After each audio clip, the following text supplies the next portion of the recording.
का फिर से स्वागत है अपने ही YouTube channel education for ports पे। क्योंकि प्यार के ही कारण हमारे YouTube चैनल पे 500 प्लस सब्सक्राइबर हो गए और आपके लिए हम मेहनत हमेशा करते रहेंगे। बस अपना ये प्यार और सपोर्ट हमेशा हम पर बनाए रखिएगा। तो चलिए इसी प्यार भरी बातों से आज की वीडियो को शुरुआत करते हैं और शुरू करते हैं अपना अर्धवार्षिक परीक्षा 2023-24 का जो ये भौतिक विज्ञान का दोस्तों पेपर हुआ था कक्षा 12 और बहुत ही चुपके से हमने क्या बताया लेकर आए हैं और आप किसी से बताने मत जाना, ठीक है।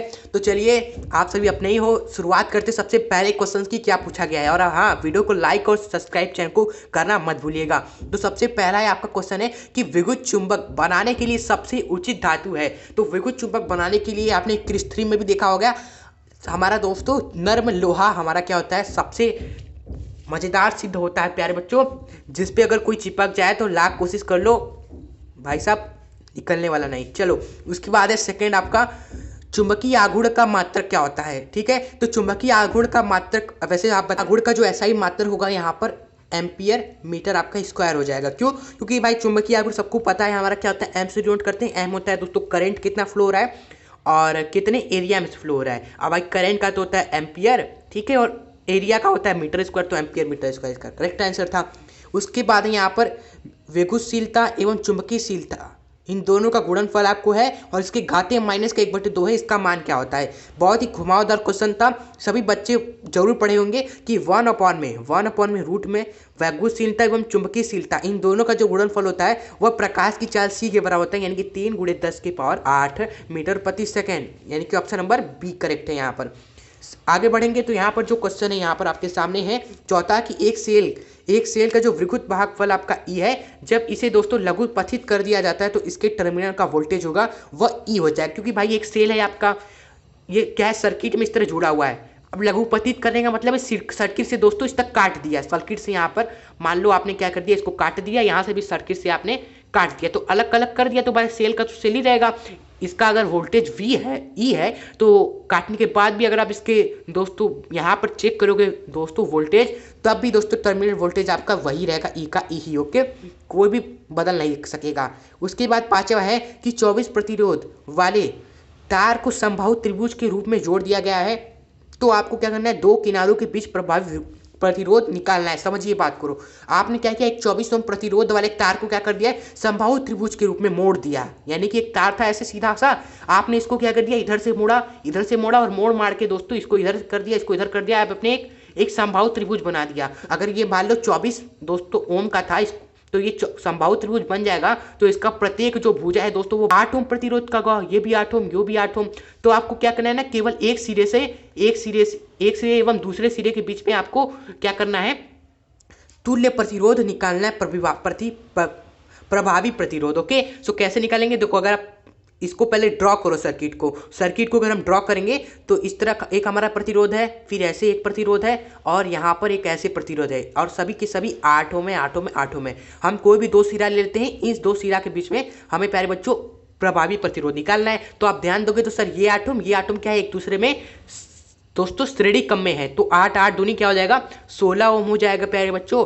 और एक आपका यहाँ पर प्यारे बच्चों एक यहाँ पर 8 ओम नीचे है ही, ये वाला 8 ओम है ही, ठीक है। तो ऐसे हमारे इसको और सिंप्लीफाई कर लिया। आप देखो 8 ओम 16 ओम क्या है, एक दूसरे में समांतर में है कि नहीं, तो समांतर में है तो समांतर वाला सूत्र लगा दो, यहाँ पर समांतर वाला सूत्र लगा दो। तो सूत्र जब लगाओगे समांतर वाला तो आपका यहाँ पर जो आंसर निकल कर आ जाएगा, देखें जो आंसर आपका आएगा, समांतर वाला क्रम लगाएंगे 16 और 8 के बीच में, तो आपका 16 दोस्तों गुणे 8 अपॉन में 16 + 8 टोटल आपका हो जाएगा 16 बटे कितना होता है 8 × 48 का 8, 4 8 कम 4 12 और इसको 24 हुआ। 8 से काटेंगे ऊपर नीचे तो दोस्तों आपका 8 तिहाई नीचे, 8 तिहाई यहाँ पर 24 और 8 × 8 8 2 8 × 48, यही 16/3 इसका आंसर था चौथा, ठीक है। आगे बढ़ेंगे, यहाँ पर क्वेश्चन नंबर है यहाँ पर 6 कि एक कूलाम आवेश में कितने इलेक्ट्रॉन होते हैं, ठीक है। तो देखो एक इलेक्ट्रॉन मतलब हमारा क्या होता है 1.6 × 10⁻⁻⁻19 कूलाम होता है, ठीक है। हमें पूछा एक कूलाम आवेश में कितने इलेक्ट्रॉन होंगे, ओके। तो कूलाम वाली चीज को रोको और इलेक्ट्रॉन वाले के पास इसको भेज दो, तो एक कूलाम बराबर हो जाएगा 1 में इसको नीचे भेज दो 1.6 × 10⁻⁻19 और इसको सॉल्व करना है, आपका आंसर आ जाएगा। विद्युत फ्लक्स की परिभाषा लिखनी है एवं इसका मात्रक लिखना है।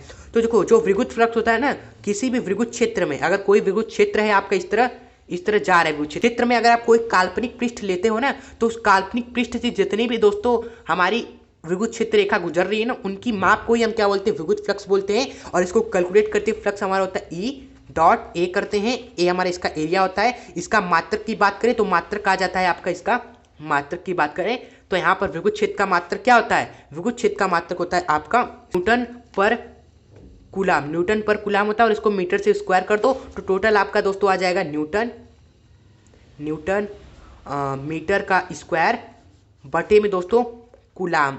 ठीक है, ये आपका दोस्तों मात्रक निकल कर आ जाएगा। ठीक है, उसके बाद है 8वां क्वेश्चन कि 1 इलेक्ट्रॉन वोल्ट की परिभाषा लिखिए तथा इसका आंतरिक मान जूल में आपको बताना है। प्यारे बच्चों, 1 इलेक्ट्रॉन वोल्ट हमारा क्या होता है, तो 1 इलेक्ट्रॉन वोल्ट सिंपली हमारे एक इलेक्ट्रॉन को दोस्तों सर्किट में फ्लो कराने के लिए जितनी दोस्तों ऊर्जा की आवश्यकता होती है, उसी ऊर्जा को हम क्या बोलते हैं, 1 इलेक्ट्रॉन वोल्ट बोलते हैं। ठीक है, उसके बाद पूछा है इसका आंतरिक मान जूल में बताना है। तो जो 1 इलेक्ट्रॉन वोल्ट होता है आपका सिंपली 1.6 इंटू 10⁻⁻19 जूल के बराबर होता है, या फिर वोल्ट बोल लो। ठीक है, उसके बाद वैभव प्रवणता क्या होती है, वैभव प्रवणता सिंपली आपका होता है दूरी के साथ विभव में परिवर्तन को ही हम क्या बोलते हैं प्यारे बच्चों, हम वैभव प्रवणता बोलते हैं। यानी कि दूरी के साथ विभव में परिवर्तन, यानी कि विभव में कितना परिवर्तन हुआ और दोस्तों उस दूरी में जितना आपने दूरी चला और कितना परिवर्तन हुआ विभव में, यही हमारा वैभव प्रवणता होता है। मात्रक की बात करा तो मात्रक के लिए हम वी का हम लिखेंगे वोल्ट, दूरी का हम लिखेंगे मीटर, यानी कि वोल्ट प्रति मीटर इसका मात्रक होता है। ठीक है, उसके बाद आगे बढ़ेंगे 10वां क्वेश्चन कि क्या आप एक फेराडे धारिता वाले समांतर प्लेट को एक अलमारी में रख सकते हैं। तो इसका क्वेश्चन आपको करना है भाई, आप सोचिए विचारिए और इसका आंसर करिए कमेंट में। उसके बाद है कि विशिष्ट चालकता का मात्रक एवं विमा लिखना है प्यारे बच्चों। तो विशिष्ट चालकता आपका किसके बारे होता है, विशिष्ट प्रतिरोध के जो हमारे व्युत्क्रमानुपाती होता है उसी को हम क्या बोलते हैं दोस्तों, विशिष्ट चालकता बोलते हैं। और मात्रक और विमा दोस्तों आपको निकालना है क्योंकि एग्जाम आप करिएगा। उसके बाद सरल परिपथ समीकरण को लिखिए, आप एक सरल परिपथ बनाना है और उसके समीकरण को यहाँ पर लिखना है प्यारे बच्चों।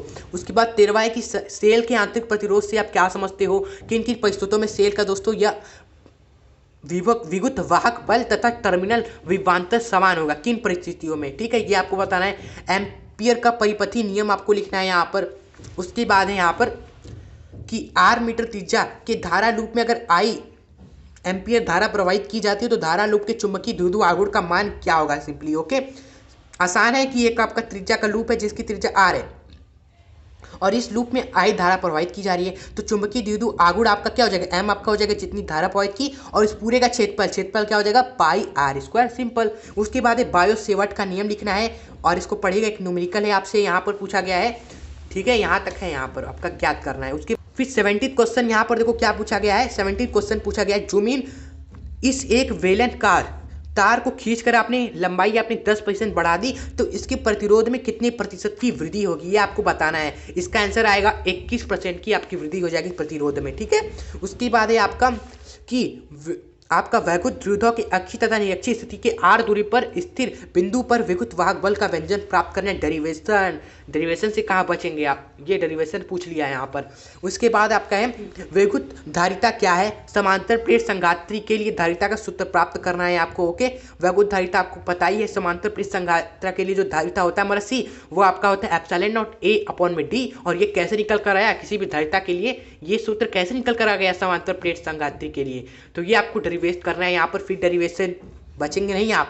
उसके बाद है 20वां की आप से यहाँ पूछा है 80 ओम के एक तार को 3 बराबर भाग में काटकर उनके 3 भागों में समांतर क्रम में संयोजित किया गया है, तो संयोजन का प्रतिरोध आपको यहाँ पर निकालना है। ओके, आसान क्वेश्चन है, बस थोड़ा माइंड लगाइएगा। उसके बाद है किरचॉफ का नियम पूछा गया है। उसके बाद आपको देखोगे 22वें नंबर पे 2 लंबे समांतर धारावाही चालू के बीच में लगने वाला चुंबकीय बल आपको पूछा है, यानी कि 2 तार हैं यहाँ पर ना, और दोनों के बीच में दोस्तों जो बल लगता है, इसमें भी करंट आई है, इसमें भी करंट आई है, तो बल आपको बताना है इसमें क्या लगता है, वो व्यंजक निकालना है। ठीक है, चुंबकीय बल का इस व्यंजक की सहायता से एम्पियर को भी परिभाषित करना है, एम्पियर को आपको बताना है क्या होता है इस व्यंजक की सहायता से। नेक्स्ट क्वेश्चन है कि संलग्न चित्र में आपको प्रदर्शित परिपथ में आपको यदि 10 ओम प्रतिरोध की धारा को शून्य कर दिया जाए, यानी कि यहाँ पर 10 ओम प्रतिरोध में जो करंट है यहाँ पर 0 कर दिया जाए, यानी कि भाई साहब इसको हटाओ, इसका काम ही खत्म करो, जब धारा इसमें नहीं है, हटा डाला, शून्य कर दिया, तो गणना करना है एक्स का मान, यानी कि जो एक्स है यहाँ पर गायब सा, कहाँ है एक्स, कहाँ है एक्स, ये है एक्स। तो आपका एक्स का मान निकालना है। तो आप देखोगे सर ये हट गया, ठीक है, तो देखोगे अगर ये हट गया ना तो ये ध्यान दो, ये और ये दो चीज के बीच में धारा ही नहीं जा रही है, और ये दोनों दोस्तों क्या है, एक दूसरे के आमने सामने है। तो यहाँ पर क्या बन गया, व्हीट स्टोन ब्रिज आपका बन गया, यानी कि 30 बटे यहाँ पर 30 बटे ये जो हमें नहीं पता है, लापता है, वो बराबर हो जाएगा किसके, यहाँ पर जो लिखा गया है, यहाँ पर क्या लिखा गया है, तो जरा यहाँ पर देखें तो यहाँ पर 6 लिखा गया है प्यारे बच्चों, 6 बटे में दोस्तों यहाँ पर 12 लिखा गया है, इसके बराबर हो जाएगा। तो यहाँ से x मान हो जाएगा, मिल जाएगा हमें। फिर पूछा है चारों में प्रतिरोध में धारा का मान निकालना है, ये कैलकुलेट करना है आपको। और इसी परिपथ ने आपसे पूछा है 3 ओम प्रतिरोध के में आपका धारा का मान क्या होगा, 12 ओम में प्रतिरोध में धारा का मान क्या होगा, स्रोत द्वारा दी गई शक्ति क्या होगी। ये क्वेश्चन है यहाँ पर न्यूमेरिकल्स, सब लोग यही पूछा गया है। और यहाँ पर न्यूमेरिकल्स है, उसके बाद आपका ख है, ख में देखो ये करो, आवेशित प्लेट है, सीवी में कौन सी राशि में अंतर आ जाएगा, ये क्वेश्चन है। और बैटरी द्वारा जुड़े गए प्लेटों एवं जल में डुबा दिया जाए तो इनमें परिणामों में क्या अंतर आएगा। ओके, अब पढ़िएगा दोस्तों, बहुत ही आसान क्वेश्चन है, आप इसका आंसर खुद से भी कर सकते हो। ओके, इंपॉर्टेंट सारे के सारे इंपॉर्टेंट क्वेश्चन है, चाहे आप अर्धवार्षिक परीक्षा देने वाले हो, चाहे आप वार्षिक परीक्षा देने वाले हो, आप इन सभी क्वेश्चन को खुद से ट्राई करके जाना।